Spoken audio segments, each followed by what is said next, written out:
Hello and welcome to Big Orbit's unboxing video of the new Cardfight Vanguard starter deck, G-TD08, Vampire Princess of the Nether for Grand Blue. I'm James, I'll be unboxing this for you today, and yeah, let's just open it and see what kind of things you get. Now, with the new starter decks, you get this sort of little profile on what Grand Blue is, blah blah blah.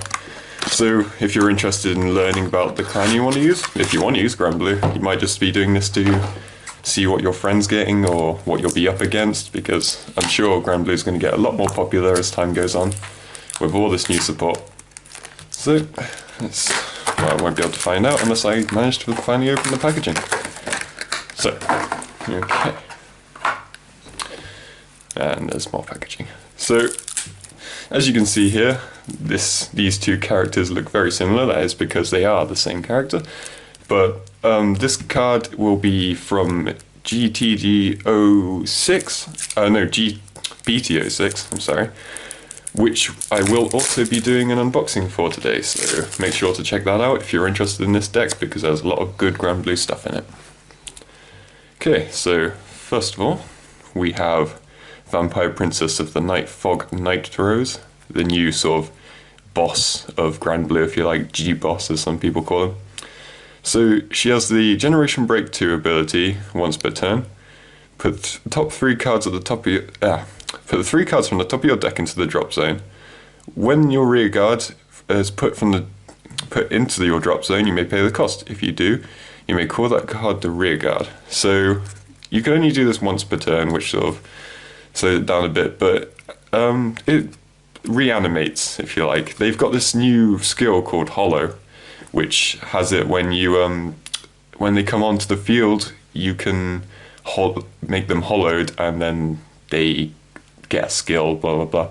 But the price is that they have to die at the end of the turn. So this sort of brings them back, and you can use it again if you want, because they're all very good. And I don't know, because this is happens to her, maybe you can stride and then stride off, and then at the end of the turn it still comes back, because they all die at the end of the turn, so you can choose what happens and when. Her other skill is when she's strode upon, if that's how you'd say it. You can counterblast 1 during your turn. When your G unit stride, you may pay the cost. If you do, choose one of your cards from the drop zone and call it to rear guard, and that unit gets plus 2,000 till the end of turn. So it puts your 9Ks at a nice 11K, which can take down most grade 3s, unless there's something like Dudley Jessica or one of the old cross rides, which not many people use these days, unfortunately. But you get 2 Night Rose, which is nice, because you only have to buy 2 trial decks to get all 4 of them, which she's the main boss, so most people will probably be using her. One's shiny, the other's not as shiny, but, well, not shiny at all, but yeah, if you want all the shiny ones, it's going to cost you, I'm afraid, but you can get them cheaper on Big Orbit cards. So, the next one is the Stride, Pirate King of Secret Schemes, Bandit Rum. So, he, I think it's a he, has the ability, when his attack hits, when his attack hits, choose 1 card from your drop zone, bring it onto the field, give it 2,000 power. So, sort of similar to her effect, but it doesn't cost anything apart from having to hit, so it's conditional rather.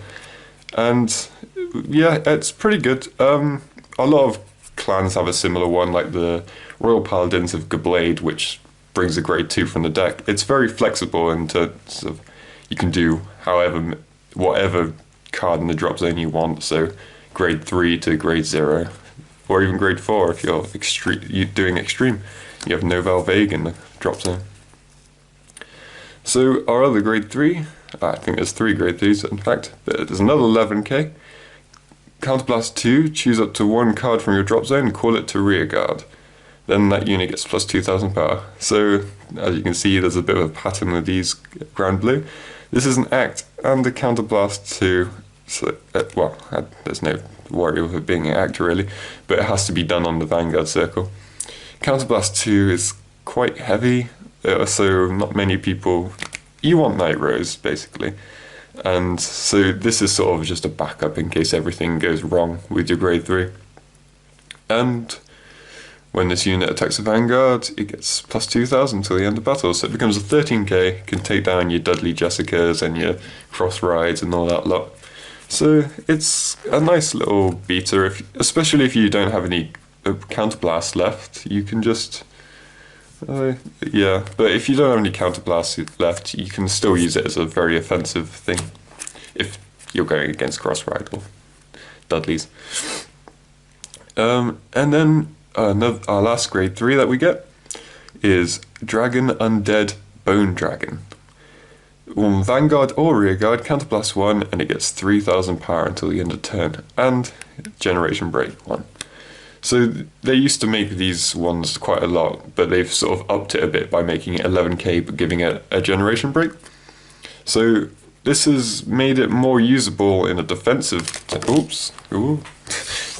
reasons, but other than that, yeah, it's not advised to use this many times because you'll just run out of counterblast way too fast. And plus you probably don't really need that extra power anyway. So our first grade 2 is a simple vanilla Undead Knight of the Corrupting Sword. You just, yeah, 10k grade 2, not much to say really, but nice little inset, and depending on what kind of columns you have, 10ks have been known to be able to get onto like 21k with a few extra powers quite easily, so it can cause your opponent to struggle to guard your attacks. You get 4 of those. So we get another shiny card, Pirate Swordsman Columbard. Yes, when he's on Rearguard with a Generation Breaker 1, you can counterblast when he attacks a Vanguard, and if he's boosted, and then you can choose a card from your drop zone, bring it onto Rearguard. These are what people refer to as the Amber clones, with the skill being made originally for like Amber, Steam Knight Amber, I believe its name is. So it's simple. When it's boosted, you can pull off this skill. It's really good. This is a very, very strong card. They've got an equally strong version, which is the Steam Breath clone, which other people call it in the booster set, which I'll go over that when I open it.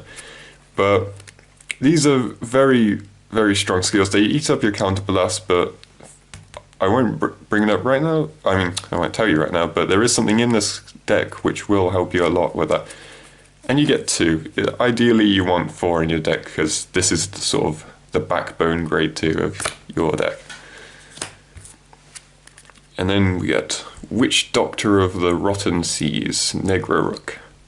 He has the Hollow ability, so this is what I was talking about before. When he comes onto the field from the drop, just when he comes onto the field, you can make him hollow. If you do, he gets a little bit of a bonus, but he has to die at the end of it. So his little bit of the bonus is the Generation Break 1. When this unit attacks, he gets plus 2000, so he'd get that either way. That's not to do with the hollow, but if he is hollowed, he gets an additional 5000 power, making him a 16k on his own, which will cause your opponent to struggle to block that, but you can always bring him back with several of the cards in this deck, which is good. You only get 2 of them because he's pretty good, so you can't really blame him for that. Next, the grade 2 is Dragon Corrode Cemetery Dragon. He is what has been made popular suddenly throughout the trial decks, is a 15k defender, interceptor should I say. With a Generation Break 1, when he intercepts, he gets 10,000 shield, and he's already 5,000 shield as you can see. But unfortunately he is only 8,000 power, making him a very advanced defender, but you won't... He's made to die, basically. You're not going to be attacking with him much. He's made to just come on and then defend. But because of that, people tend to aim for him a lot, so they'll go for your rear guards rather than your vanguard, which is also good, because it stops you taking damage. You only get 2 of him in that as well. So, for grade 1s, we get Parting Shade. This is like the grade 2 vanilla, just 8,000 power instead of the normal 7,000 for a grade 1. And yeah, he's just there to beef up your columns. And you get 4 of him. Next, Greedy Mimic.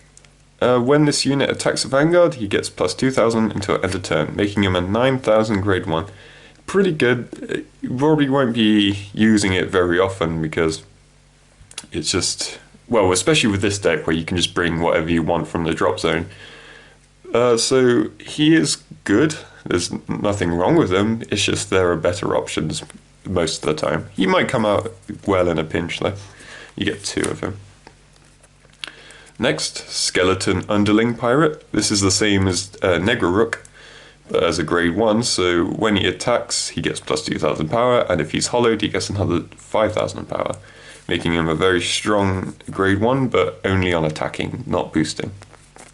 And that's where he sort of, his flaws come. And the Perfect Guard, Freddy the Ghosty. So he's just your usual put him onto the Guardian Circle, nullify attack. He doesn't do anything special. He is just... But the difference between these and the special ones is he can defend rear guards as well. So you might have your Nightshades or your Columbard. He's also a good one to defend. Different Perfect Guards work well for different clans. Like, for most clans you want to defend your Vanguard no matter what, so you'll be using them. But for things that have very powerful rear guards, these ones can be more useful, and for the Gold Paladins as well, because of Gurgwit's skill of bringing them. Because the thing is, this can come from anywhere, so you can quintet wall this, or you can use Gurgwit or whatever to use these kind of things. But with the newer ones, it's only from the hand, so you can't do that. So these are a lot more flexible in that area. And you get 2. Then, Lord's Shadow Sultana. Strange name. When this unit boosts Vanguard, it gets the boosted unit gets another plus 4000. So it becomes a 10,000 booster. He's generation break, so you can only really use that power late game. But yeah, considering we're going to be striding a lot of the time, he's not overly useful, but if you, for some reason, can't stride, he can be a game changer. But there are a lot of good grade 1s in Grand Blue thanks to the new set, which is nice because Grand Blue needed the support. And you get 4 of them. Then, the starting Vanguard you'll have is Undying Departed Grenache. Damn it. Simon's doing a victory laugh somewhere far away. So he has the Forerunner ability and Hollow. His Hollow ability is when this unit is put into the drop zone due to the effect of your Hollow ability, you can counter charge 2. This is an extremely good Forerunner. I'm sure nearly every Grand Blue deck will be running this, just because there's so much counterblast heavy stuff that this just fixes everything. It's crazy. Like when you see what's in this set, G-TD08, when I unbox it, you'll see that Grand Blue really need this, and it's so good at refreshing everything. Most clans need this. Most clans wish they had this, and for Grand Blue to have it after all this time of, I want to say neglect, that might be a bit harsh, but all this time of not getting much support, and they finally get all this and this, it just helps them out so much. So I'm very happy. So for the trigger lineup, we have Gorgeous Shade, 4 draw trigger, Blitzing Zombie, 2 stand triggers, Good Luck Charm Banshee, 4 heal triggers, which if you're new to this, heal triggers have a skill which is you can only have 4 anyway in a deck. You can't have more than 4. So 4 there, and then we get Rough Seas Banshee, a reprint of a very old card, BTO2, I believe. Might be BTO1, or I don't know. I can't quite remember. But so when you put her into, you can put her into the soul if you have a Grand Blue Vanguard, you draw up to 1 card. So this is good for many reasons. Also, you might want to refresh your hand if you don't have anything good in your hand or your drop zone. But other than that, there's quite a few cool cards like Sea Strolling Banshee and Dancing Cutlass, which are quite odd cards also, that have Soul Blast abilities that like draw a card or something similar to that. So this, she's always really helped them. Getting rid of a 10k to put into your soul is quite, yeah, but if you can draw 2 cards out of it, then it's worth it in my opinion. Then you get Graham the Ghosty. Put this into your soul, choose up to 1 of your units, and it gets plus 3,000 power. So not just him. It would normally be like your Vanguard or something, but this guy lets you put it into your, give it to anyone, which could boost up your columns just to the right amount to need your opponent to guard another 5k. So you get 2 of him. And lastly, there's just this little clan card. It doesn't really make any difference to the game, but it's a nice little card, just sort of just show that you've bought the starter. I'm not quite sure on what the purpose is of these, but you can collect them or whatever. They seem pretty cool. Nice artwork on it, full art. And other than that, in this trial deck, you just get your usual guides. So you get this one, which will help any starter learn how to play the game, and it has 2 sets of rules because it does this, and then you flip it up and it turns into a second book, and you can learn all the little bits about it. It's really good. When I first started Vanguard, I read all this and I pretty much knew what to do after that. There's still a little few things obviously in every game which you have to like really learn from playing it, but it's very useful. I found it useful when I first started playing a long time ago.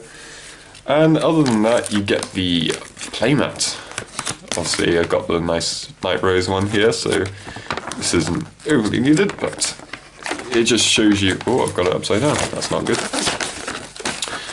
Shows you all the little areas, Vanguard Circle, Rearguard Circles, G-Zone, Damage Zone, Deck, and Drop Zone.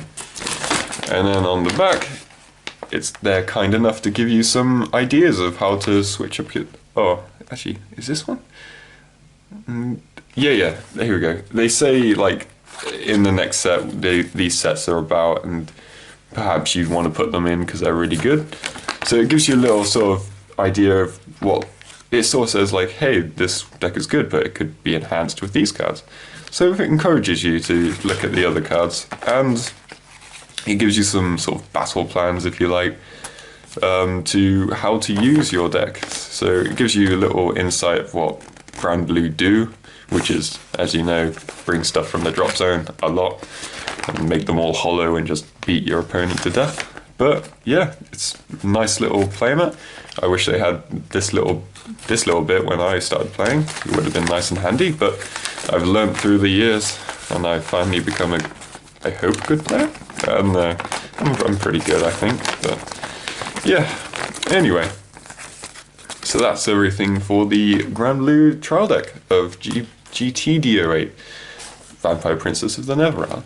So, I'd like to know what your thoughts on this trial deck is. It's a very good starting point for anyone, and the cards in this are very good. The starter, the Amber Clone, Columbard, and the Grade 3 is going to be the main boss of Grand Blue for a while, most likely. So, yeah, it's extremely good deck, I think. If you want to put your points of why you think it's good or bad, then feel free to put them in the comments below. And make sure to also check out the next video for the G-TD06, which will have lots of support for this, hopefully. Hopefully I'll pull the Stride Night Rose, but I can't really say. Hopefully. If I do, I'll be very happy. So, everything you see here can be bought and sold on bigorbitcards.co.uk, and I hope you've enjoyed watching. Bye.